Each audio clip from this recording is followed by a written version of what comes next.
আসসালামু আলাইকুম শিক্ষার্থীবৃন্দ, আমরা চলে এসেছি আমাদের নেক্সট ক্লাস নিয়ে। আজকে আমরা পড়ব, দেখো যে নিউক্লিক অ্যাসিড, অর্থাৎ আমরা জানি দুই ধরনের নিউক্লিক অ্যাসিড থাকে ক্রোমোজোমের মধ্যে, ডিএনএ এবং আরএনএ বা সাইটোপ্লাজমের মধ্যে থাকতে পারে। তো এই দুইটা নিউক্লিক অ্যাসিড নিয়ে আজকে আমরা বিস্তারিত আলোচনা করব। তো দেখো যে আসি আমরা যে প্রথম কথাই হচ্ছে লাইক ফাদার লাইক সান, ঠিক আছে? তো এই কথাটার অর্থ কি? অর্থাৎ যেমন বাবা তেমন তার সন্তান বা ছেলে। তো আমরা এখানে একটা ধারণা পাচ্ছি যে এই কথাটা দিয়ে বোঝানো হচ্ছে যে বাবা বা বাবা মায়ের বা প্যারেন্টসদের যে ক্যারেক্টার্সগুলো আছে সেই ক্যারেক্টার্সগুলো বাবা মা থেকে সন্তান সন্ততিতে যায়, ঠিক আছে? অর্থাৎ একটা ক্রমধারা আছে, একটা পরিবহন আছে, একটা গতি আছে। তো এই জিনিসটাকে আমরা কি বলছি জানো? বংশগতি। এটাকে আমরা কি বলছি? বংশগতি। অর্থাৎ একটা বংশের বিভিন্ন বৈশিষ্ট্য তার প্রজন্ম থেকে প্রজন্মে যেই গতিশীল হওয়া বা নিয়ে যাওয়া বা সঞ্চারিত হওয়া, এটাকেই আমরা বলছি বংশগতি। তো দেখো যে মাতা পিতা হতে তাদের বৈশিষ্ট্যগুলো সন্তান সন্ততিতে আসার প্রক্রিয়াকে বলা হচ্ছে বংশগতি। এটাকে আমরা ইংরেজিতে বলে থাকি হেরিডিটি, ঠিক আছে? তো আসলে হেরিডিটি তো আসলে কিসের মাধ্যমে এই বৈশিষ্ট্যগুলো বাহিত হয়? এই বৈশিষ্ট্যগুলো বাহিত হয় বংশগতীয় বস্তুর মাধ্যমে, ঠিক আছে? তার মানে এই বংশগতীয় বস্তুগুলো আসলে কি? যদি আমি বলি যে বংশগতীয় বস্তু আসলে কি, তো দেখো যে বংশগতীয় বস্তু কাদেরকে আমরা বলবো? যে বস্তুগুলোর মাধ্যমে এই বংশগতীয় বৈশিষ্ট্যগুলো বাহিত হয়, তাই না? তাহলে এটা হতে পারে ডিএনএ, হতে পারে আরএনএ, হতে পারে জিন, ঠিক আছে? অর্থাৎ জিন ডিএনএর মধ্যে একটা ডিএনএর একটা খণ্ডাংশ যেটা কোডিং করে বা হচ্ছে নির্দিষ্ট একটা প্রোটিন তৈরির জন্য কোড সে প্রদান করে। তো এটাই হচ্ছে, এগুলোকেই তাহলে আমরা একসাথে বলবো এগুলাই হচ্ছে বংশগতীয় বস্তু বা জেনেটিক ম্যাটেরিয়ালস। আচ্ছা দেখো, বংশগতিবিদ্যা বা জেনেটিক্স, তো আমরা এটা পড়েছি, তোমরা জানো এসএসসিতেই তোমরা পড়েছো। তো বংশগতীয় বিদ্যা এটা হচ্ছে একটা ভৌত শাখা জীববিজ্ঞানের। তো এখানে কি নিয়ে আলোচনা করা হয়? জীবের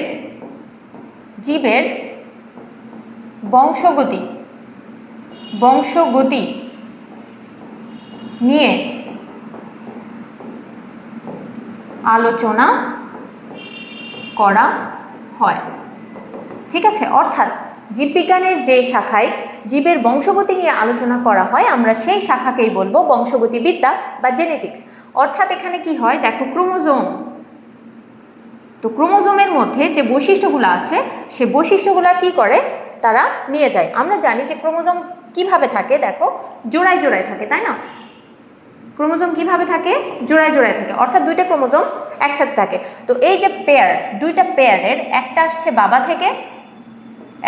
বাবা থেকে এবং আরেকটা আসছে মা থেকে। তার মানে আমরা বুঝতে পারছি যে দুইটা যে পেয়ার বা ক্রোমোজোম আমাদের যে 46 আছে, তার মধ্যে 23টা হচ্ছে বাবার থেকে এসেছে এবং 23টা হচ্ছে মায়ের থেকে এসেছে, বাবার থেকে, এবং 23টা মায়ের থেকে এসেছে, ঠিক আছে? তার মানে আমরা বলতে পারি এটা হচ্ছে বংশগতিবিদ্যার আলোচ্য বিষয়, অর্থাৎ জীবের বংশগতি নিয়ে আলোচনা করাই হচ্ছে বংশগতি। ওকে, তারপরে দেখো যে আমরা আসি নিউক্লিক অ্যাসিড, অর্থাৎ হতে পারে ডিএনএ বা আরএনএ। তো আমরা নিউক্লিক অ্যাসিড নিয়ে একটু বিস্তারিত আলোচনা করব। খেয়াল করো, আবিষ্কার ও নামকরণ। তো নিউক্লিক অ্যাসিড এর মধ্যে ফ্রেডরিক মিশার ক্ষতস্থানে, উনি কোথা থেকে মূলত এই নিউক্লিক অ্যাসিডটা প্রথম পৃথক করেন? খেয়াল করো, ক্ষতস্থানে শ্বেত রক্তকণিকা। আমরা জানি যে আমাদের শরীরে রক্তের কণিকা আছে, তাই না? 3 ধরনের কণিকা আছে, লাল রক্তকণিকা, শ্বেত রক্তকণিকা এবং অনুচক্রিকা। তো রক্তের যে শ্বেত রক্তকণিকা আছে সেখানকার যে নিউক্লিয়াস আছে, আমরা জানি শ্বেত রক্তকণিকার নিউক্লিয়াস উপস্থিত থাকে। তো নিউক্লিয়াস থেকে সর্বপ্রথম উনি পৃথক করেন এবং নাম কি দেন? নিউক্লিন। উনি নাম দেন নিউক্লিন। আচ্ছা, অল্টম্যান দেখো নিউক্লিনে অ্যাসিডের ধর্ম দেখতে পান। ফ্রেডরিক মিশার যে নিউক্লিন আবিষ্কার করলেন, অল্টম্যান ওইখানে কিসের ধর্ম দেখতে পেলেন? অ্যাসিডের ধর্ম। এবং এটাকে তিনি কি নাম দিলেন? দেখো নিউক্লিক অ্যাসিড। তিনি নাম দিলেন নিউক্লিক অ্যাসিড। অ্যালবার্ট কোসাল দেখো 2 ধরনের, উনি বললেন যে নিউক্লিক অ্যাসিড, এই যে নিউক্লিক অ্যাসিড কয় ধরনের হয়? 2 ধরনের। কি কি বললেন? ডিএনএ, আরএনএ, ঠিক আছে? 2 ধরনের। আবার লেভিন ল্যাভিন উনি ডিএনএ আরএনএ আবিষ্কার করে ফেললেন, অর্থাৎ নিউক্লিক অ্যাসিড যে দুই ধরনের সেটা তিনি প্রকাশ করে দেখালেন বা আবিষ্কার করলেন।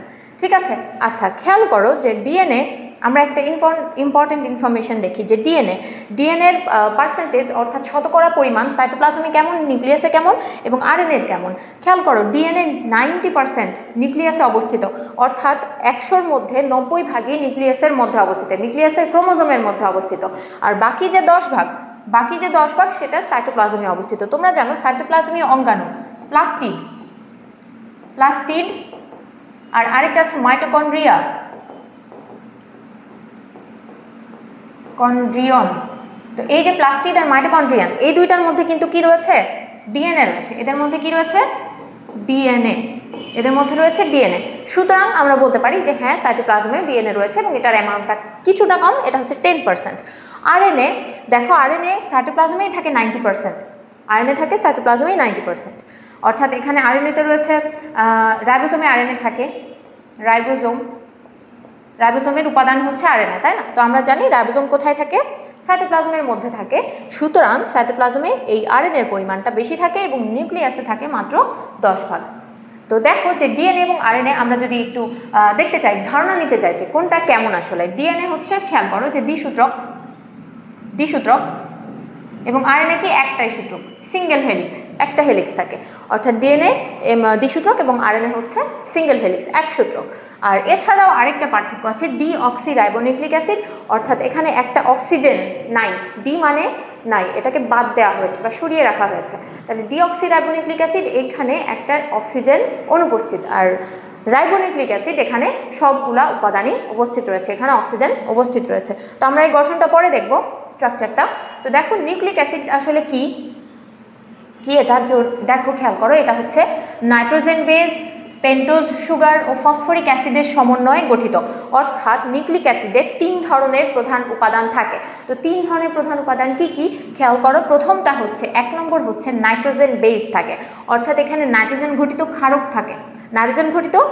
থাকে। এছাড়াও কি থাকে, পেন্টোজ সুগার, অর্থাৎ 5 কার্বন বিশিষ্ট শর্করা 3 কার্বন বিশিষ্ট, 4 কার্বন বিশিষ্ট, 5 কার্বন বিশিষ্ট, 6 কার্বন বিশিষ্ট, গ্লুকোজ, ফ্রুক্টোজ এগুলো হয় আমরা জানি, আরও বহু কার্বন বিশিষ্ট রয়েছে। তার মধ্যে 5 কার্বন বিশিষ্ট শর্করা এখানে এর গঠনে থাকবে। এবং 3 নম্বর হচ্ছে ফসফরিক অ্যাসিড। ঠিক আছে, তো এই 3টা উপাদান মিলে নিউক্লিক অ্যাসিড গঠিত। দেখো, এবং কি করে এটা, জীবের বংশগতির ধারা সহ সকল কার্যকলাপ নিয়ন্ত্রণ করে। তাহলে বংশগতির ধারা কিন্তু হচ্ছে বংশগতি, আমরা এক কথায় বলতে পারি যে বংশগতি নিয়ন্ত্রণ করে, এবং নিউক্লিওটাইডের পলিমার হচ্ছে নিউক্লিক অ্যাসিড। আবার এক কথায় বলতে পারি যে নিউক্লিক অ্যাসিড এটা হচ্ছে একটা পলিমার। কিসের পলিমার? এটা মনোমারটা কি? মনোমার হচ্ছে নিউক্লিওটাইড। ঠিক আছে, মনোমার হচ্ছে নিউক্লিওটাইড। তো নিউক্লিওটাইডের পলিমারই হচ্ছে নিউক্লিক অ্যাসিড। খেয়াল করো, মাস্টার মলিকিউল, এটাকে কি নামে ডাকা হয়? Master molecule. Very very important for MCQ.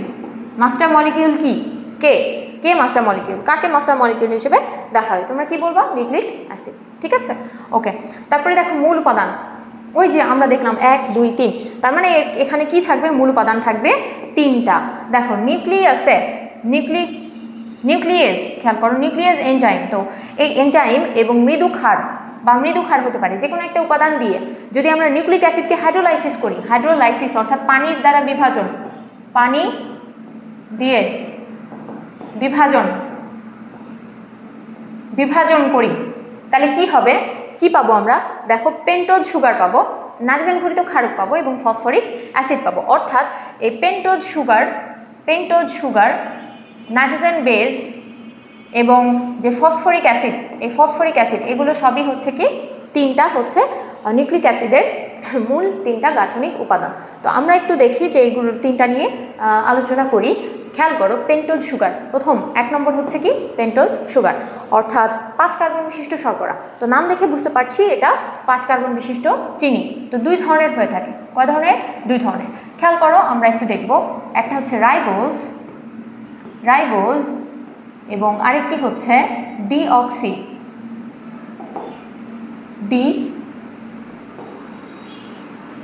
Deoxyribose.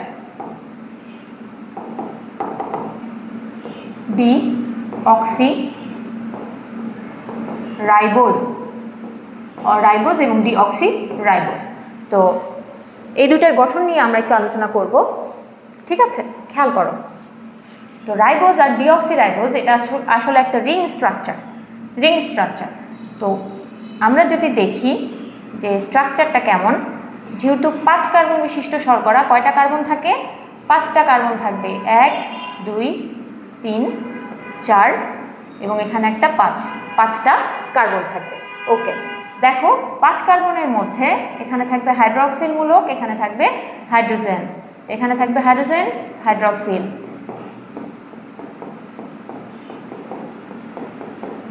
CH2OH।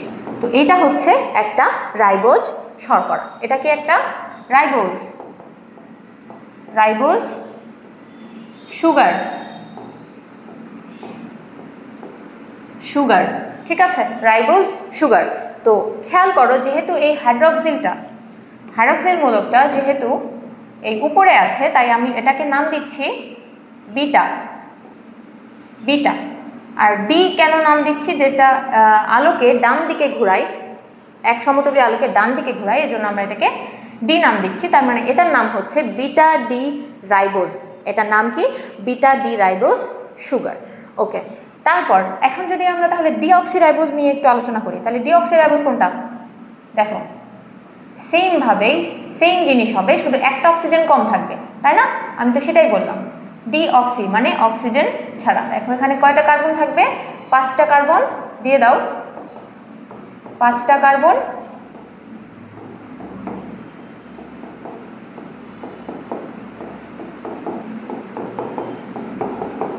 ওকে, দেখো তাহলে খেয়াল করো, এখানে অক্সিজেন আছে, হাইড্রোক্সিল গ্রুপ আছে, কিন্তু এটা 2 নম্বর কার্বনে। কয় নম্বর কার্বনে? 2 নম্বর কার্বনে। আমরা যদি কার্বনের নাম্বারিং করি, এটা 1, এটা 2, এটা 3 নম্বর, এটা 4 নম্বর এবং এটা হচ্ছে 5 নম্বর কার্বন। এটা 1 নম্বর কার্বন, এটা 2 নম্বর কার্বন, এটা 3 নম্বর কার্বন, এটা 4 নম্বর এবং এটা হচ্ছে 5 নম্বর কার্বন, ঠিক আছে? তার মানে খেয়াল করো যে কয় নম্বর কার্বনে হাইড্রোজেন শুধু আছে, অক্সিজেনটা চলে গিয়েছে। কয় নম্বর কার্বনে? 2 নম্বর কার্বনে। তার মানে এটা হচ্ছে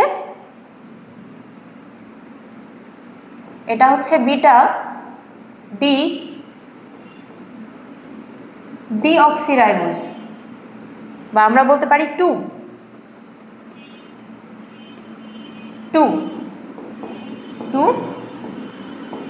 ডিঅক্সি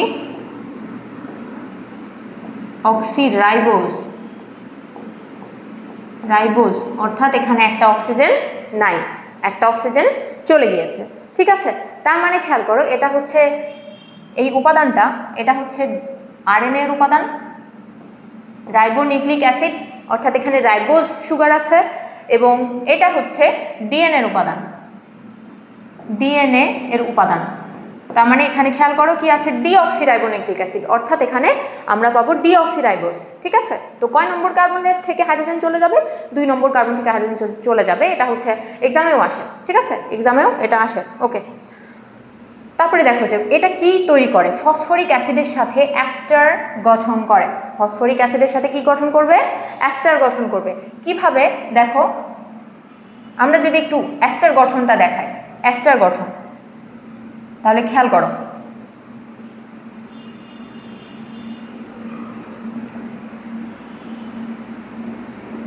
এটা হচ্ছে আমাদের 5টা কার্বন,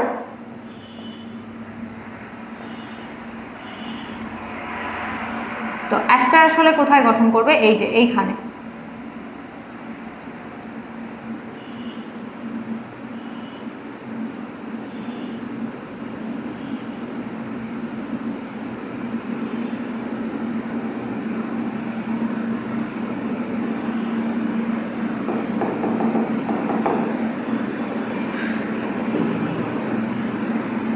তো এই যে ফসফরিক অ্যাসিড এটার সাথে যে বন্ধন তৈরি করলো, এটা হচ্ছে অ্যাস্টার বন্ড,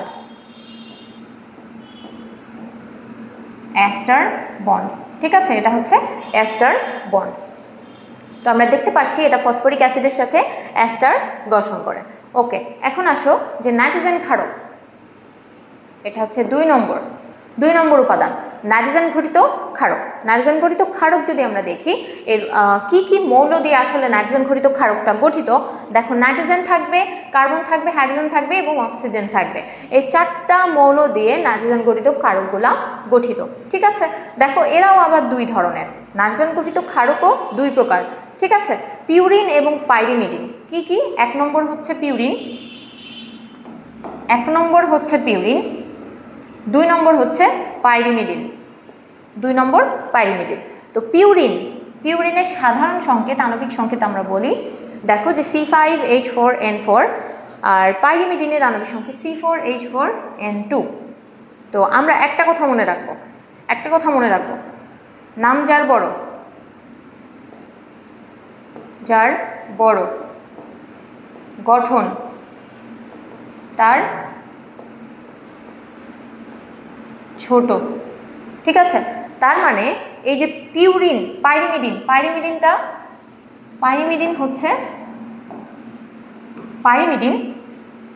দেখো এই পাইরিমিডিনটা হচ্ছে 1 রিং বিশিষ্ট। 1 রিং বিশিষ্ট। রিং কয়টা? একটা। এর মধ্যে কি কি পড়বে? পাইরিমিডিনের যদি এক্সাম্পল আমরা বলতে যাই তাহলে এর মধ্যে পড়বে থাইমিন, সাইটোসিন, ইউরাসিল। ওকে, তাহলে পিউরিন কারা কারা? পিউরিন হবে 2 রিং বিশিষ্ট, যেহেতু নাম ছোট তার মানে গঠন বড়। ঠিক আছে, তাহলে 2 রিং বিশিষ্ট এবং কারা কারা পড়বে এর মধ্যে? অ্যাডিনিন আর গুয়ানিন। ওকে, তার মানে এই 2টা নাইট্রোজেন বেস পড়বে পিউরিনের মধ্যে এবং পাইরিমিডিনের মধ্যে পড়বে 1 রিং বিশিষ্ট স্ট্রাকচার, সেগুলো হচ্ছে থাইমিন, সাইটোসিন এবং ইউরাসিল। ওকে, তাহলে আমরা যদি এই কথাটা মনে রাখি, নাম যার ছোট বা নাম যার বড়, গঠন তার ছোট, তাহলে আমরা বলবো যে পাইরিমিডিন এর 1 রিং অর্থাৎ একটা রিং আছে, এই একটাই রিং আছে। কিন্তু পিউরিনের ক্ষেত্রে দেখা যাচ্ছে যে এখানে 2টা রিং আছে, ঠিক আছে, এরকম 2টা রিং আছে। তো এইভাবে আমরা একটু মনে রাখবো। এরপরে দেখো ক্ষারক সমূহের নামকরণ, অর্থাৎ আমরা যে দেখলাম পিউরিন আর পাইরিমিডিন, এই যে ক্ষারকগুলো আসলে কোথা থেকে নামকরণ করা হয়েছে যদি আমরা বলি, দেখো অ্যাডিনিন আর হচ্ছে থাইমিন, অ্যাডিনিন এবং থাইমিন। আচ্ছা, আমরা পুনরূপী লিখি, অ্যাডিনিন ও থাইমিন, এদের নামকরণ করা হয়েছে থাইমাস গ্ল্যান্ড থেকে। যেহেতু গ্ল্যান্ড, গুয়ানো মানে গ্ল্যান্ড, সরি অ্যাডিনো মানে হচ্ছে গ্ল্যান্ড, অ্যাডিনো এই কথাটার অর্থ হচ্ছে গ্ল্যান্ড। আর তোমরা বুঝতেই পারছো যে থাইমিন এটার সাথে থাইমাসের মিল রয়েছে, তার মানে এই 2টা ক্ষার বা এই 2টা বেস, নাইট্রোজেন ঘটিত বেস নামকরণ করা হয়েছে কি থেকে? থাইমাস গ্ল্যান্ড থেকে। অ্যাডিনো অর্থ গ্ল্যান্ড, এবং এই অ্যাডিনো থেকে নামকরণ করা হয়েছে অ্যাডিনিন, এবং থাইমিন এটা হচ্ছে নামকরণ করা হয়েছে থাইমাস গ্ল্যান্ড থেকে। ঠিক আছে, কারণ থাইমাস গ্ল্যান্ডে সর্বপ্রথম এদেরকে পৃথক করা হয়েছিল, থাইমাস গ্ল্যান্ডে এদেরকে পাওয়া গিয়েছিল, এই জন্য এটাকে বলা, এদের নামকরণ করা হয়েছে থাইমাস গ্ল্যান্ড থেকে। আচ্ছা, এরপরে দেখো যে সাইটোসিন, যেটাকে আমরা সি দিয়ে প্রকাশ করি, এটা কোথা থেকে আসছে নামকরণটা? সাইট মানে কি? সেল বা কোষ। ঠিক আছে, তো এখান থেকে নামকরণটা এসেছে। ওকে, বা সাইটো থেকে। আর লাস্ট হচ্ছে গুয়ানোসিন, জি, এটা নামকরণ কোথা থেকে হয়েছে? দেখো সিবার্ড এবং বাদুড়ের পরন্ত মল, যেটাকে বলা হয় গুয়ানো, এখান থেকে এই গুয়ানোসিন এর নামকরণ করা হয়েছে। গুয়ানো, সিবার্ড ও বাদুড়ের ড্রপিংস। ঠিক আছে, এদের থেকে গুয়ানো নামকরণ করা হচ্ছে এবং ওখান থেকে আসছে গুয়ানোসিন। আচ্ছা, তারপরে দেখো যে ফসফরিক অ্যাসিড, 3 নম্বর উপাদান, এটা ছিল 3 নম্বর উপাদান যে ফসফরিক অ্যাসিড। তো H3PO4 এটা সংকেত। তো ফসফরিক অ্যাসিডে যদি আমরা দেখতে চাই তো দেখো এরকম 3টা হাইড্রক্সিল গ্রুপ থাকে। কয়টা হাইড্রক্সিল গ্রুপ থাকে? এটা গাঠনিক সংকেত, ফসফরিক অ্যাসিডের গাঠনিক সংকেত, গাঠনিক সংকেত। তো এই যে গাঠনিক সংকেত থেকে বুঝতে পারছি যে 3টা হাইড্রক্সিল গ্রুপ আছে, এই হাইড্রক্সিল গ্রুপগুলোর সাথে মূলত কি তৈরি করে? ফসফরাস পঞ্চযোজী একটা মৌল যুক্ত থাকে এবং একটা দ্বিযোজী অক্সিজেন পরমাণু এর সাথে যুক্ত থাকে। ওকে, তো এই ফসফরাসের সাথে ফসফরিক অ্যাসিডের সাথে কি এই যে পেন্টোজ যে সুগার সেগুলা কি তৈরি করে? অ্যাস্টার বন্ড গঠন করে। ঠিক আছে, অ্যাস্টার বন্ড গঠন করে। আচ্ছা, তারপরে দেখো যে নিউক্লিওসাইড, নেক্সট যে টপিক সেটা হচ্ছে নিউক্লিওসাইড। নিউক্লিওসাইডটা কী জিনিস? এখানে আমাদের দুইটা জিনিস মনে রাখতে হবে যে নিউক্লিওসাইডে কি কি থাকে। প্রথমত pentose sugar, pentose sugar plus nitrogen base, nitrogen ঘটিত ক্ষারক। তার মানে পেন্টোজ সুগার প্লাস নাইট্রোজেন ঘটিত ক্ষারক এই দুইটা মিলে তৈরি করবে নিউক্লিওসাইড। ঠিক আছে, এই দুইটা মনে রাখতে হবে। তো নিউক্লিওসাইড যদি আমরা দেখি তাহলে কিভাবে এটা গঠিত হয় খেয়াল করো। পেন্টোজ সুগার, পেন্টোজ সুগার, তো এটা একটা পেন্টোজ সুগার, তাই না? এটা একটা পেন্টোজ সুগার। তো এর সাথে এটা 1 নম্বর কার্বন ছিল। কয় নম্বর কার্বন ছিল? 1 নম্বর কার্বন। তো 1 নম্বর কার্বনের সাথে কে যুক্ত থাকে? 1 নম্বর কার্বনের সাথে যুক্ত থাকে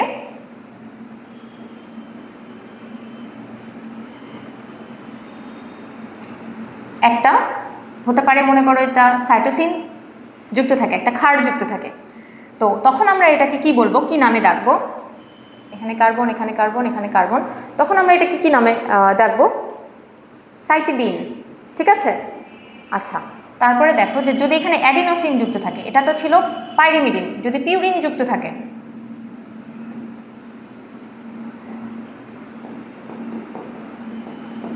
যদি এখানে পিউরিন যুক্ত থাকে,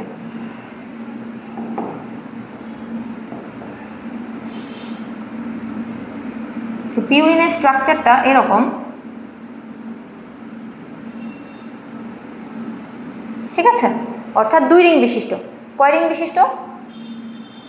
2 রিং বিশিষ্ট।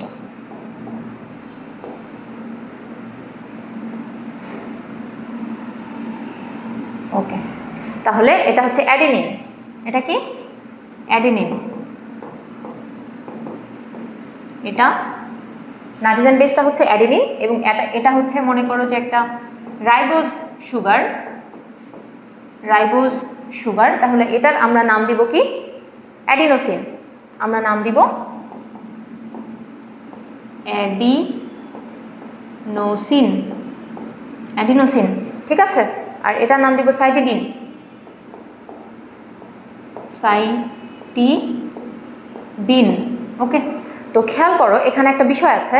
এখানে 1 নম্বর কার্বনের সাথে 1 নম্বর নাইট্রোজেন, 1 নম্বর কার্বনের সাথে 1 নম্বর নাইট্রোজেন যুক্ত থাকে এবং এখানে 1 নম্বর কার্বন, এটা 1 নম্বর কার্বন, 1 নম্বর কার্বন, 1 নম্বর কার্বনের সাথে কয় নম্বর নাইট্রোজেন যুক্ত থাকে? 9 নম্বর, 9 নম্বর নাইট্রোজেন যুক্ত থাকে। ঠিক আছে, এটা ভেরি ভেরি ইম্পর্টেন্ট। আমরা এটাকে একটু মার্ক করে ফেলি যে এখানে বন্ধনটা হয় 1 নম্বর কার্বনের সাথে 1 নম্বর নাইট্রোজেনের। সেটা কিসের ক্ষেত্রে? যদি ক্ষারটা হয় পাইরিমিডিন। ঠিক আছে, কিন্তু ক্ষার যদি হয় পিউরিন, পিউরিন হয় তাহলে কি হবে? 9 নম্বর নাইট্রোজেনের সাথে 1 নম্বর কার্বন বন্ধন তৈরি করে। এই বন্ধনটার নাম কি? এটার নাম হচ্ছে গ্লাইকোসাইডিক বন্ধন। নামটা হচ্ছে গ্লাইকোসাইডিক বন্ধন। আচ্ছা, আমরা দেখি গ্লাইকোসাইডিক।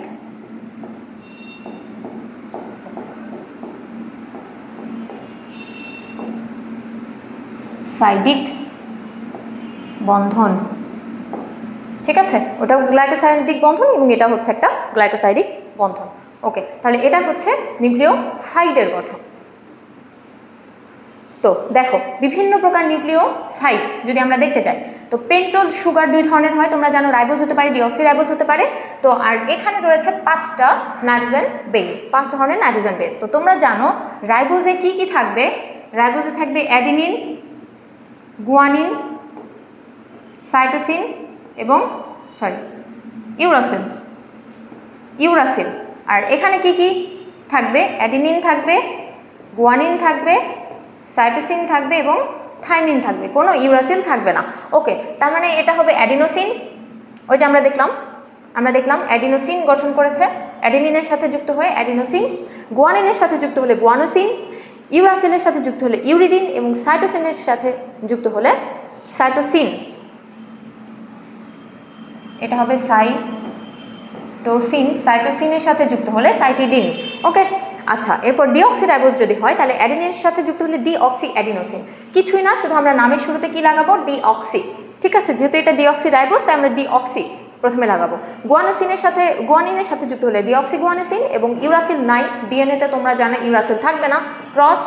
এবং সাইটোসিনের সাথে যুক্ত হলে ডিঅক্সি সাইটিডিন এবং থাইমিনের সাথে যুক্ত হলে ডিঅক্সি থাইমিডিন। ওকে, এরপরে দেখো যে নিউক্লিওটাইডের গঠন।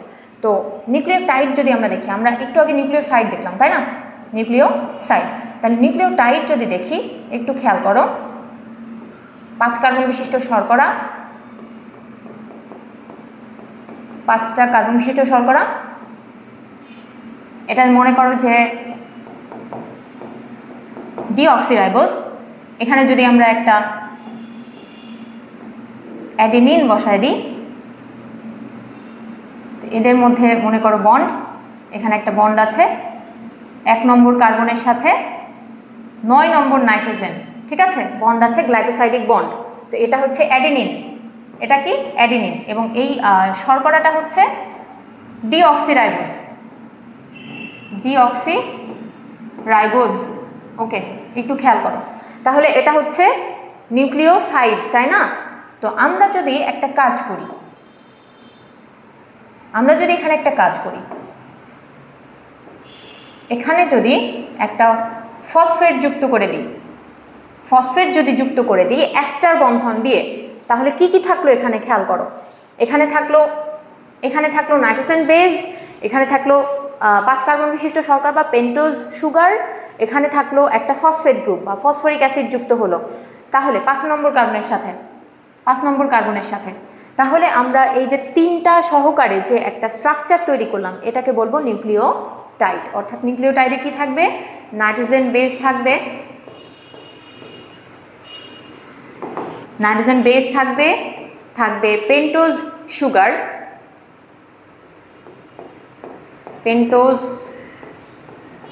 সুগার, আর কি থাকবে সাথে থাকবে ফসফেট গ্রুপ।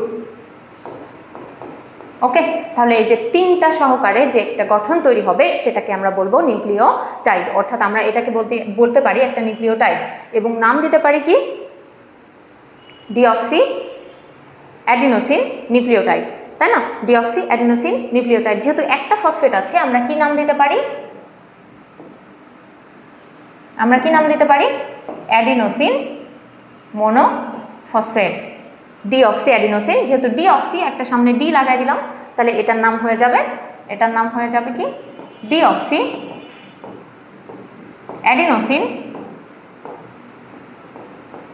Adenosine monophosphate. যেহেতু একটা ফসফেট আছে এই জন্য আমরা বলছি মোনোফসফেট। ওকে, তাহলে ডিঅক্সি অ্যাডিনোসিন মোনোফসফেট, DAMP। ওকে, তাহলে এটা হচ্ছে একটা নিউক্লিওটাইড। তো ঠিক ওইভাবে আমরা বিভিন্ন ধরনের নিউক্লিওটাইড বানাতে পারবো। এখানে যদি গুয়ানিন দিতাম তাহলে আমরা কি বলতাম? ডিঅক্সি অ্যাডিনোসিন না, তখন বলতাম গুয়ানোসিন, ডিঅক্সি গুয়ানোসিন মোনোফসফেট। আবার যদি গুয়ানোসিন না দিয়ে অন্য কিছু দিতাম, ডিঅক্সি থাইমিডিন মোনোফসফেট, এইভাবে চলতে থাকতো। ঠিক আছে, ডিঅক্সি সাইটিডিন মোনোফসফেট। আচ্ছা, এইভাবে আমরা নামকরণ করতাম। তো এখন দেখি যে দেখো ডিঅক্সি অ্যাডিনোসিন, তো আমরা বলতাম গুয়ানোসিন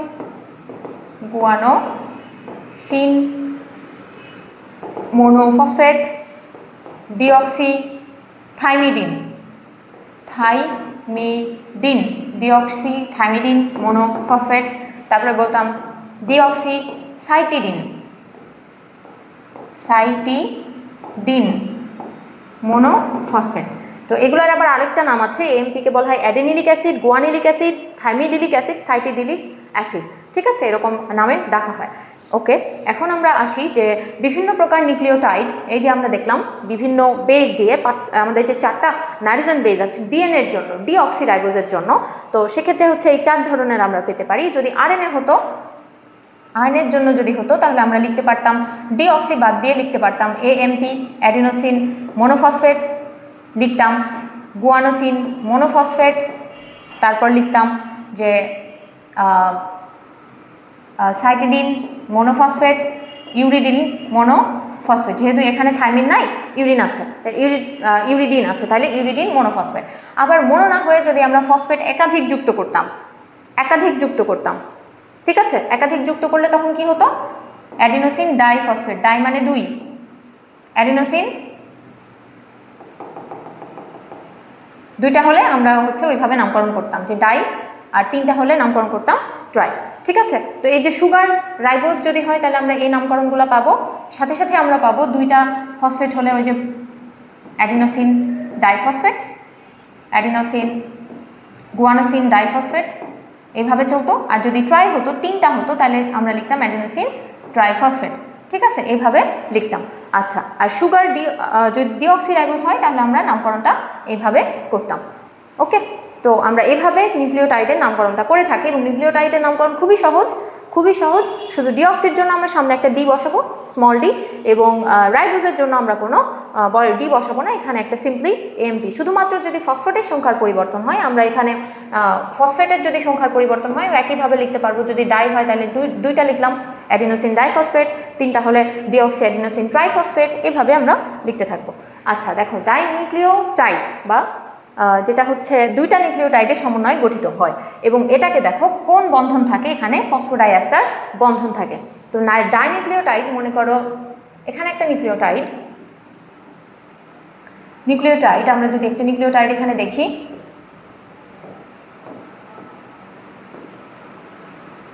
এখানে কি থাকবে, একটা মনে করো অ্যাডিনিন আছে, ওকে, আর এখানে কার্বনের সাথে এখানে রয়েছে ফসফেট। তো এটা একটা কি নিউক্লিওটাইড। তো এটার সাথে আমরা যখন আরেকটা নিউক্লিওটাইড যুক্ত করব, তখন সেটা কি নাম দেব, সেটার নাম দিব ডাই নিউক্লিওটাইড। মনে করো এখানে থাইমিন আছে, ওকে, তাহলে এখানে কার্বন আর এখানে আরেকটা ফসফেট যুক্ত থাকবে, ফসফেট। এই ফসফেটের সাথে এই ফসফেট আবার, এই ফসফেটের সাথে এই কার্বন আবার যুক্ত থাকবে, মানে এখানে একটা অ্যাস্টার বন্ড থাকবে এবং এখানে একটা অ্যাস্টার বন্ড থাকবে, অর্থাৎ অ্যাস্টার বন্ড কয় জায়গায় থাকবে, 2 জায়গায় থাকবে ডাইনিউক্লিওটাইডে। অর্থাৎ এইটাকে আমরা কি বলতে পারছি যে ফসফো ডাইএস্টার বন্ড, এটাকে বলবো ফসফো ডাই এস্টার বন্ড বা বন্ধন, ঠিক আছে। তাহলে আমরা এইভাবে দেখতে পাচ্ছি যে ফসফোডাইএস্টার বন্ধনের মাধ্যমে 2টা নিউক্লিওটাইড একটার সাথে আরেকটা যুক্ত থাকে। ওকে, তারপরে দেখো যে আমরা যদি পলিনিউক্লিওটাইড আসি, তাহলে এর সাথে আরেকটা যুক্ত করো নিউক্লিওটাইড, আরেকটা যুক্ত করো।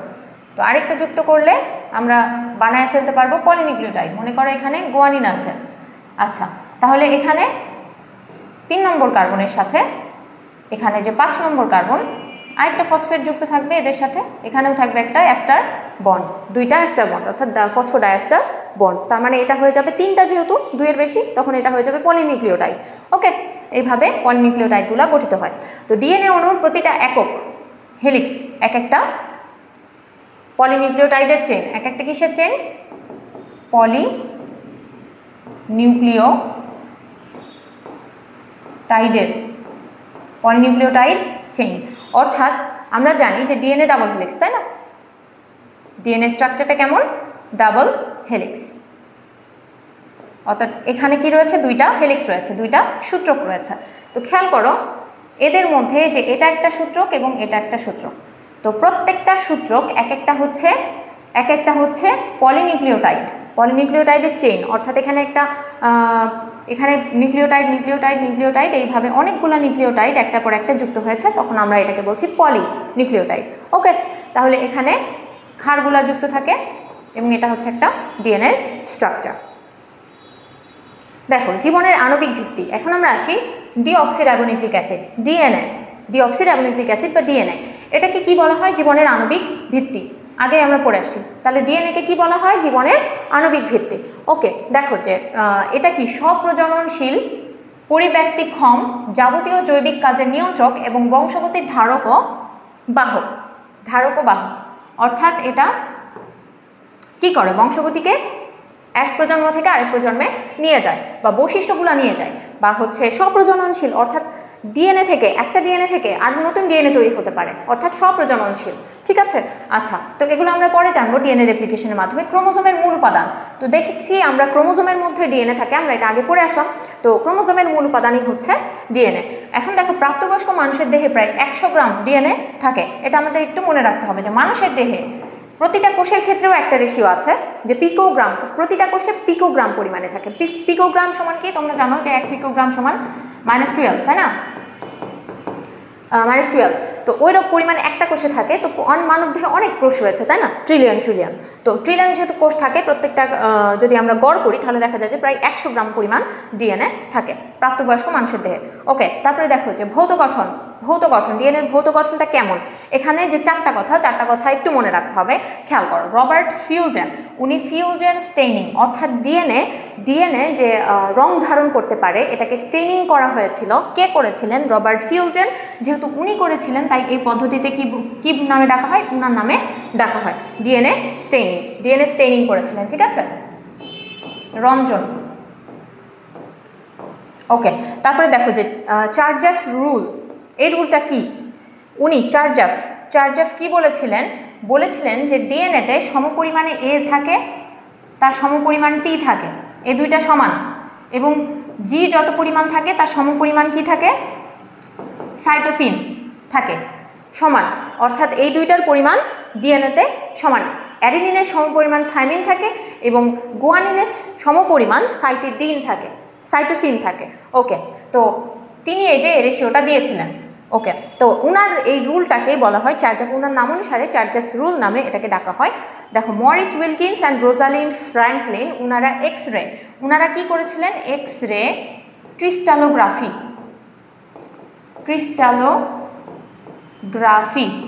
তো এক্সরে ক্রিস্টালোগ্রাফি করে কি বের করেছিলেন? ডিএনএর বিভিন্ন দূরত্ব। উনারা বলেছিলেন, বিভিন্ন রেশিও দিয়েছিলেন, যেমন 2 ন্যানোমিটার, আবার বলেছিলেন যে 34 ন্যানোমিটার, বলেছিলেন 3.4 ন্যানোমিটার, এরকম বিভিন্ন রেশিও ওনারা দিয়েছিলেন, পরিমাপ করেছিলেন। কিসের মাধ্যমে? এক্সরে ক্রিস্টালোগ্রাফির মাধ্যমে। ওনারা মূলত বিভিন্ন অ্যাঙ্গেল থেকে একটা ডিএনএর ছবি তুলতে সক্ষম হয়েছিলেন। পরবর্তীতে ওয়াটসন এবং ক্রিক সেই ছবিগুলো অ্যানালাইসিস করে, সেই পরিমাপগুলো অ্যানালাইসিস করে আসলে ডিএনএর মডেলটা আবিষ্কার করেছিলেন এবং বলেছিলেন যে হ্যাঁ, ডিএনএ দ্বিসূত্রক এবং এইভাবে প্যাঁচানো সিঁড়ির মতো। তো মূলত রোজালিন্ড ফ্র্যাঙ্কলিন এবং মরিস উইলকিন্সেরও অবদান রয়েছে। ঠিক আছে, তারাই মূলত শুরুটা করেছিলেন এবং ওয়াটসন এবং ক্রিক ফাইনালি এটাকে মডেল আকারে উপস্থাপন করেছিলেন। ঠিক আছে, তার সিট বেল্ট, স্ক্রু ইত্যাদির সাহায্যে একটা মডেল বানিয়েছিলেন যে ডিএনএ ঠিক এরকম দেখতে। আচ্ছা, এরপর আমরা আসি ওয়াটসন ও ক্রিক এর DNA model, very important for CQ, MCQ, everything. দেখো ওয়াটসন এবং ক্রিক কি বলেছিলেন? ওনারা 1953 সালে মডেলটা উপস্থাপন করেছিলেন। ওই যে কিছু তার, সিট বেল্ট, স্ক্রু ইত্যাদি বিভিন্ন অংশ জোড়া লাগিয়ে তার একটা মডেল বানিয়েছিলেন যে হ্যাঁ, ডিএনএ এভাবে থাকে, উপস্থাপন করেছিলেন এবং 1963 সালে তারা নোবেল পুরস্কার পান। তো এটা একটু মনে রাখবা যে কত সালে তারা উপস্থাপন করেন, কত সালে তারা নোবেল পুরস্কার পান। এখন আমরা আসি তাদের প্রস্তাবনাগুলো কী ছিল। ঠিক আছে, তারা কি আসলে বলেছিলেন? তো খেয়াল করো, প্রথমত তারা কি বলেছিলেন? যে ডিএনএ হচ্ছে ডাবল হেলিক্স, দ্বিসূত্রক প্যাঁচানো। কেমন? দ্বিসূত্রক প্যাঁচানো সিঁড়ির মতো।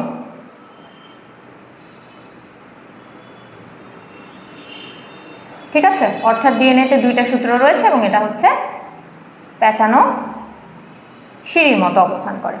তো খেয়াল করো, ঠিক এরকম এটা একটা সূত্র এবং এটা হচ্ছে আরেকটা সূত্র, দ্বিসূত্র।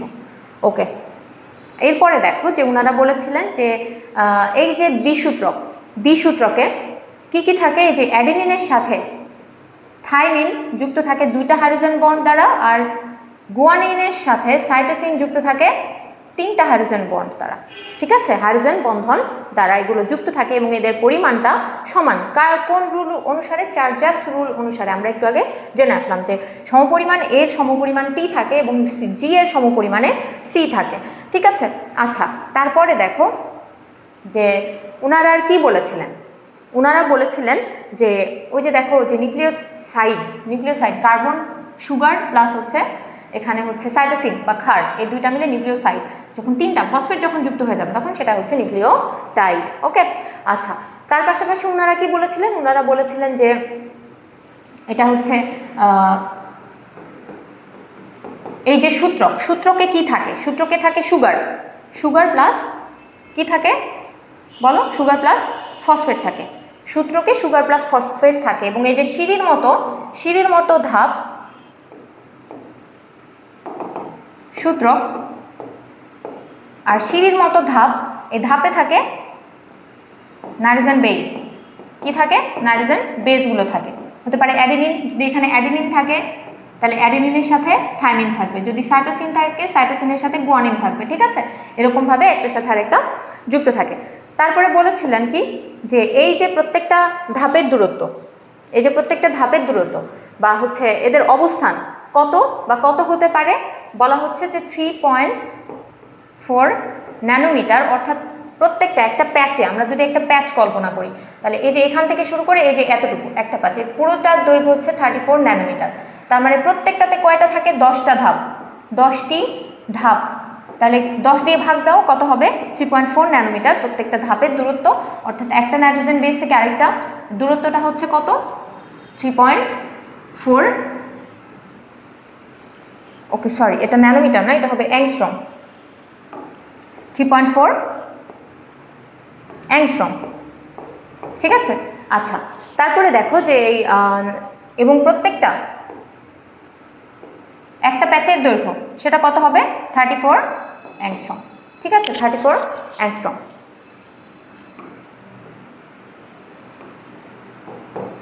ওকে, আচ্ছা তারপরে দেখো যে কি বলেছিলেন আর ওনারা বলেছিলেন যে এই যে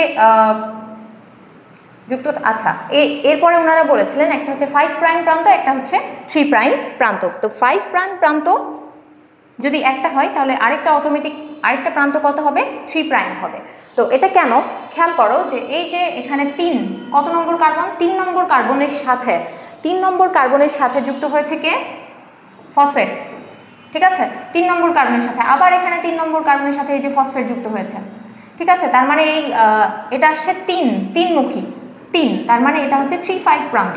5 প্রাইম প্রান্ত কাকে বলবো? যেখানে 5 নম্বর কার্বন থেকে শুরু হবে। খেয়াল করো ফসফেটটা কত নম্বর কার্বনের সাথে যুক্ত হয়েছে? 5 নম্বর কার্বনের সাথে। ঠিক আছে, খেয়াল করো এখানে কত নম্বর কার্বন? 5 নম্বর কার্বন। তার মানে এই যে 5 নম্বর কার্বন অনুসারে চলছে বা 5 প্রাইম প্রান্ত, তো এটাকে আমরা বলবো 5 প্রাইম। আর 3 প্রাইম তার উল্টাটা। তার মানে একটা সূত্রক যদি হয় ঊর্ধ্বমুখী, আরেকটা কি হবে? নিম্নমুখী। ঠিক আছে, একটি আরেকটির উল্টা, একটি অপরটির পরিপূরক আমরা বলতে পারি, পরিপূরক বা কমপ্লিমেন্টারি।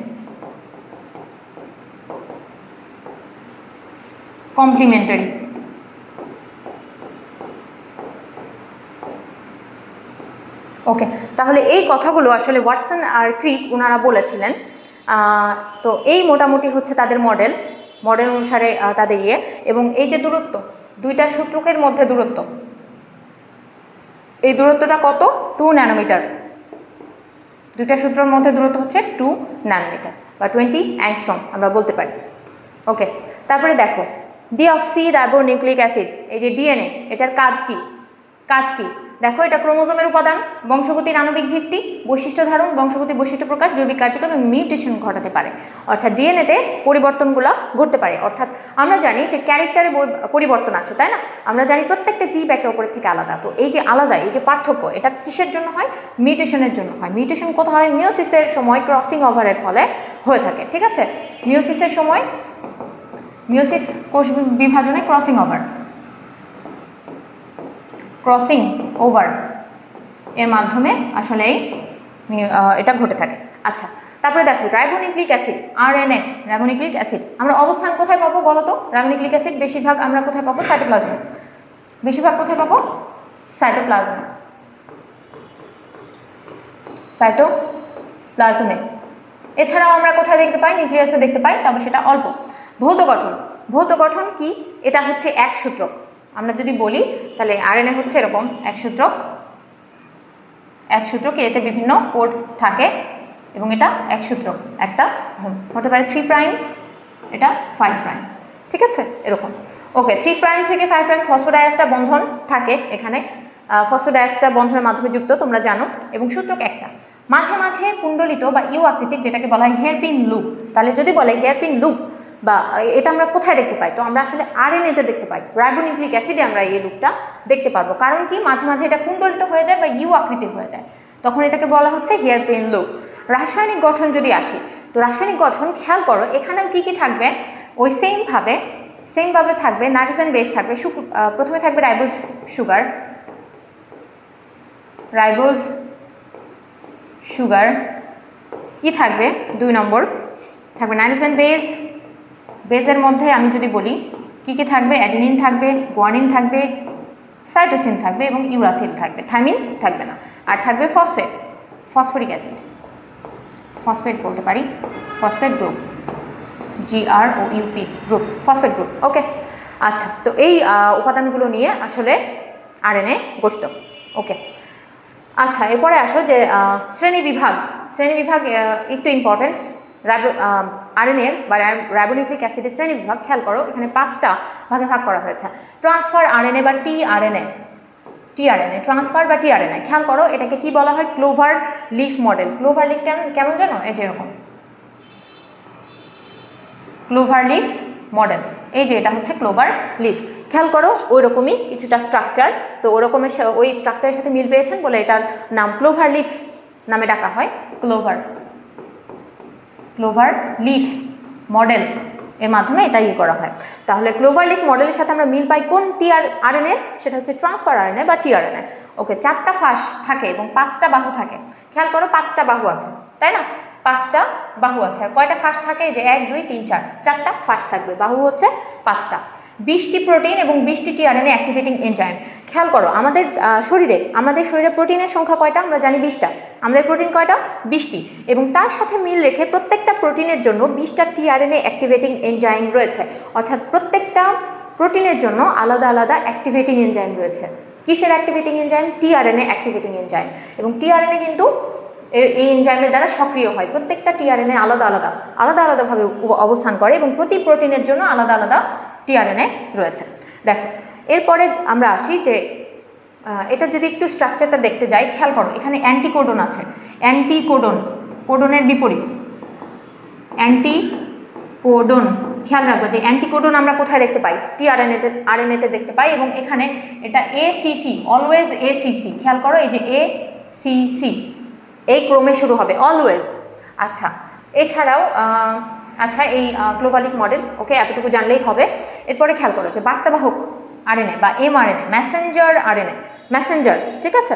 তো আমরা মেসেঞ্জার কাকে বলি? যে বার্তা বহন করে না, এক জায়গা থেকে আরেক জায়গায় নিয়ে যায়। আগেকার যুগে মেসেঞ্জার হিসেবে কাকে ব্যবহার করা হতো? কবুতর, ঠিক আছে, এরকম পাখি ব্যবহার করা হতো। তো ওই হচ্ছে এমআরএনএ। তার মানে এমআরএনএ কি করবে? ওই নিউক্লিয়াসের মধ্যে থেকে ডিএনএ থেকে যে বার্তাটা পাবে, সে বার্তাটা কোথায় নিয়ে যাবে? সে নিউক্লিয়ার রন্ধ্র দিয়ে বেরিয়ে নিয়ে যাবে রাইবোজোমে। ওইখানে গিয়ে সেটা কি করবে? টিআরএনএর সহায়তায় সেখানে প্রোটিন তৈরির কোডগুলা সরবরাহ করবে এবং ওখানে রাইবোজোম প্রোটিন তৈরি করবে, ঠিক আছে? ওকে, তাহলে দেখো এটা 5 প্রাইম থেকে 3 প্রাইম মুখী, আর হচ্ছে 5 প্রাইমকে বলা হয় লিডার, 3 প্রাইমকে বলা হয় ট্রেলার, আর মাঝের দিকের হচ্ছে কোডিং অংশ। আমরা যদি একটা আরএনএ দেখি তাহলে দেখো এটা 5 প্রাইম, এটা হচ্ছে 3 প্রাইম। তো এখান থেকে যদি শুরু হয়, তো এগুলো হচ্ছে কোড, জেনেটিক কোড। তো খেয়াল করো এই যে 5 প্রাইম প্রান্ত কিছু কোড সহ, এই প্রান্তকে বলা হচ্ছে লিডার, ওকে। আর এটাকে বলা হচ্ছে কি? 3 প্রাইম, এটাকে বলা হচ্ছে ট্রেইলার,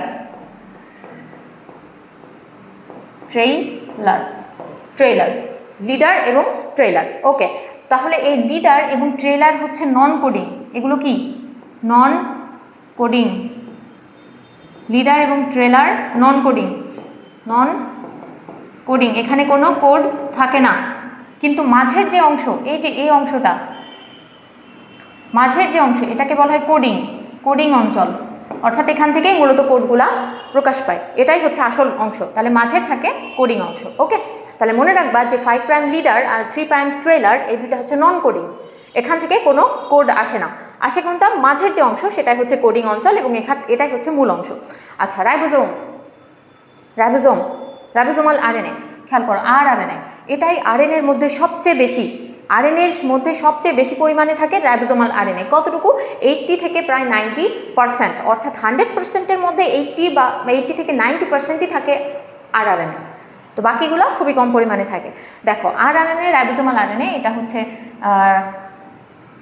রাইবো নিউক্লিয় প্রোটিন কণা, আরএনপি, আমরা পড়েছি রাইবো নিউক্লিয় প্রোটিন কণা, ওই যে আরএনপি হিসেবে এটা উপস্থিত থাকে রাইবোজোমে। ঠিক আছে, তারপরে আসো বংশগতীয় আরএনএ বা G RNA, genetic, genetic, genetic RNA. Okay, বংশগতি আরএনএ তো কোথায় দেখতে পাওয়া যায়? দেখো সব জীবে, বা আমরা যদি নিম্ন শ্রেণীর জীবে দেখতে যাই, তাহলে যেটাকে আসলে জীব হিসেবে সবসময় কাউন্ট করা হয় না, একসময় বলা হয় যখন সে পরিবেশে থাকে সেটা জড়, যখন সে জীবের দেহে আসে তখন সেটাকে জীব হিসেবে কাউন্ট করা হতো, সেটা হচ্ছে ভাইরাস। ভাইরাস, তো ভাইরাসে খেয়াল করো, এটা নিম্ন শ্রেণীর একটা আমরা বলতে পারি কিছু। তো এই যে ভাইরাস, ভাইরাসে কোনো কোনো ভাইরাসে জেনেটিক ম্যাটেরিয়াল হিসেবে ডিএনএ থাকে, আবার কোনো কোনো ভাইরাসে আরএনএ থাকে। তো TMV tobacco mosaic virus, mosaic virus TMV, এই টিএমভিতে জেনেটিক ম্যাটেরিয়াল হিসেবে আরএনএ থাকে, জেনেটিক ম্যাটেরিয়াল হিসেবে ডিএনএ এর বদলে কি থাকে? আরএনএ থাকে। তখন আমরা ওই আরএনএকে কি বলবো? জেনেটিক ম্যাটেরিয়াল হিসেবে থাকলে আমরা বলবো জি আরএনএ, জেনেটিক আরএনএ। ওকে, আচ্ছা, এক্সাম্পল হিসেবে মনে রাখো টিএমভি টোবাকো মোজাইক ভাইরাস। তারপরে দেখো যে মাইনর আরএনএ বা এমআইআরএনএ, তো এটা এনজাইম, এনজাইম এখান থেকে গঠন হয়, এনজাইম গঠন করাই এর কাজ, এনজাইম গঠন। ঠিক আছে, তার মানে এনজাইম গঠন করাই হচ্ছে এই আরএনএর কাজ। তো আরএনএর এই যে ক্লাসিফিকেশনটা, আরএনএর ক্লাসিফিকেশনটা কিন্তু সিকিউ এর জন্য গুরুত্বপূর্ণ। ঠিক আছে, তো তোমরা একটু এটা ভালো করে পড়বে। ওকে, দেখো এরপরে লাস্ট টপিক আমাদের পার্থক্যের বিষয়। কি কি বিষয় নিয়ে আমরা পার্থক্য করব? দেখো ডিএনএ আরএনএর মধ্যে আমরা পার্থক্য করব কি কি বিষয় নিয়ে? ভৌত গঠন নিয়ে। তো ভৌত গঠন নিয়ে যদি আমরা পার্থক্য করতে যাই, তো ডিএনএতে কি থাকে? দেখো সুগার থাকে, সুগারটা কি? ডিঅক্সিরাইবোজ, রাইবোজ, ডিঅক্সিরাইবোজ সুগার থাকে, সাথে কি থাকে? নাইট্রোজেন বেস থাকে, তাই না? তার সাথে কি থাকে? ফসফেট গ্রুপ থাকে। এর কি থাকে? রাইবোজ সুগার থাকে, রাইবোজ সুগার, তার সাথে কি থাকে? নাইট্রোজেন বেস থাকে এবং এর সাথে কি থাকবে? ফসফেট গ্রুপ থাকবে। ওকে, তারপরে দেখো রাসায়নিক গঠন যদি আমরা বলতে যাই, আচ্ছা, তো এই ভৌত গঠনের মধ্যে এটা আরেকটা, তো এটা আমাদের একটু হয়েছে, এটা রাসায়নিক গঠনের মধ্যে পড়বে, রাসায়নিক গঠনের মধ্যে পড়বে, খেয়াল করো। তো রাসায়নিক গঠনের, ভৌত গঠনের মধ্যে এটা দ্বিসূত্রক আমরা বলবো, দ্বিসূত্রক, আর এটা হচ্ছে এক সূত্রক, অর্থাৎ একটা সূত্রক থাকে, ডাবল হেলিক্স না। রাসায়নিক গঠন ওই যে ওটা ডিঅক্সি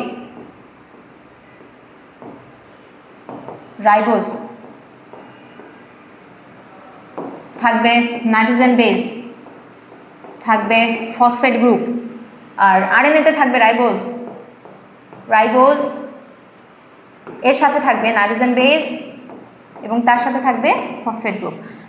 এরপরে দেখো প্রকারভেদ। ডিএনএর কি প্রকারভেদ আছে? নাই, ডিএনএ সাধারণত আমরা প্রকারভেদ করি না, কিন্তু আরএনএর আমরা প্রকারভেদ করি।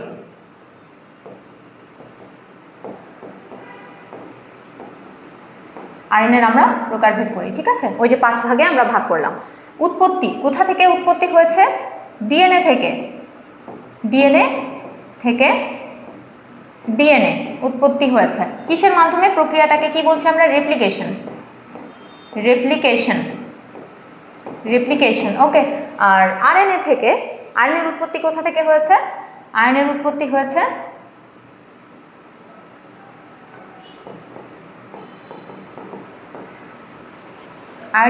হয়েছে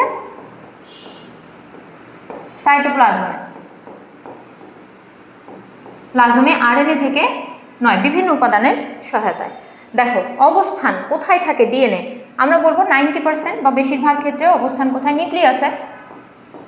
নিউক্লিয়াসে। এছাড়াও আমরা দেখলাম যে প্রায় 10% কোথায় থাকে, বিভিন্ন সাইটোপ্লাজমিক অঙ্গাণুতে, যেমন হচ্ছে প্লাস্টিড হতে পারে, মাইটোকন্ড্রিয়া হতে পারে। আরএনএর অবস্থান কোথায়, আরএনএর অবস্থান হচ্ছে বেশিরভাগ ক্ষেত্রে 90% সাইটোপ্লাজমে, ঠিক আছে, অর্থাৎ বেশিরভাগই আমরা সাইটোপ্লাজমে দেখতে পাই। যেহেতু আরএনএ রাইবোজোমাল আরএনএ, যেটা রাইবোজোমের মধ্যে থাকে আরএনপি হিসেবে, তো ওই রাইবোজোমের মধ্যে 80 থেকে 90% ওটা থাকে। তার মানে বুঝতেই পারছো যে সাইটোপ্লাজমে বেশিরভাগ আরএনএ থাকে আর আরএনএ থেকে থাকে। এরপরে দেখো যে প্রধান কাজ যদি আমরা বলি তাহলে বংশগতি। আর এটার প্রধান কাজ কি, প্রোটিন তৈরি, প্রোটিন সংশ্লেষণ। যেহেতু রাইবোজোমাল আরএনএ বা আরএনএর সংখ্যা বেশি এবং সেটা রাইবোজোমে থাকে, যেটার কাজই হচ্ছে প্রোটিন তৈরি করা, তার মানে এটার কাজ হবে, মূল কাজ এটা প্রোটিন সংশ্লেষণ। এছাড়াও বিভিন্ন কাজ আছে। তো বংশগতি যদি আমরা বলি যে ভূমিকা রাখে,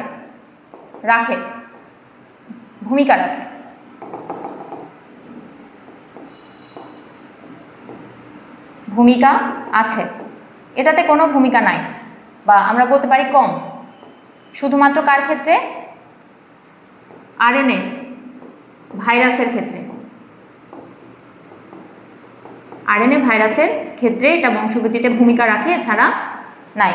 ওকে, আর সংখ্যা দেখো, এটাতে ডিএনএতে নিউক্লিওটাইড, আমরা এটা নিউক্লিওটাইড হচ্ছে কি এক একটা মনোমার, অনেকগুলো নিউক্লিওটাইড মিলে পলিনিউক্লিওটাইড গঠন করে। পলিনিউক্লিওটাইড থেকেই কিন্তু ডিএনএ বা আরএনএ তৈরি হয়। তার মানে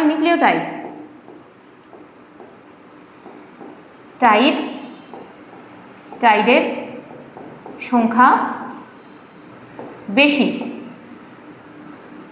বেশি, আর এখানে বলবো যে নিউক্লিওটাইডের সংখ্যা কম।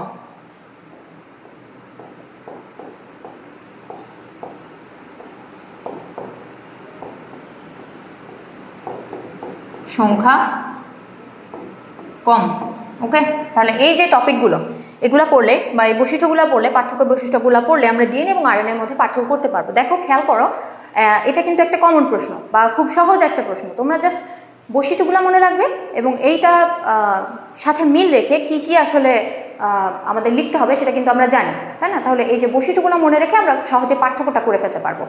ওকে, তাহলে এটা আসলে আশা করি তোমরা পারবে। আর আজকের টপিকটা আশা করি তোমাদের জন্য বোঝা খুব সহজ হয়েছে। আমরা সহজভাবে উপস্থাপন করেছি, স্লাইডগুলো সহজভাবে বানানো হয়েছে আর খুব গুরুত্বপূর্ণ ইনফরমেশন দিয়ে বানানো হয়েছে, ঠিক আছে? সবগুলো কিন্তু আমাদের পড়ার দরকার নাই, তো আমাদের ইম্পর্টেন্ট জিনিসগুলাই পড়তে হবে, ঠিক আছে, এবং ভালোভাবে পড়তে হবে।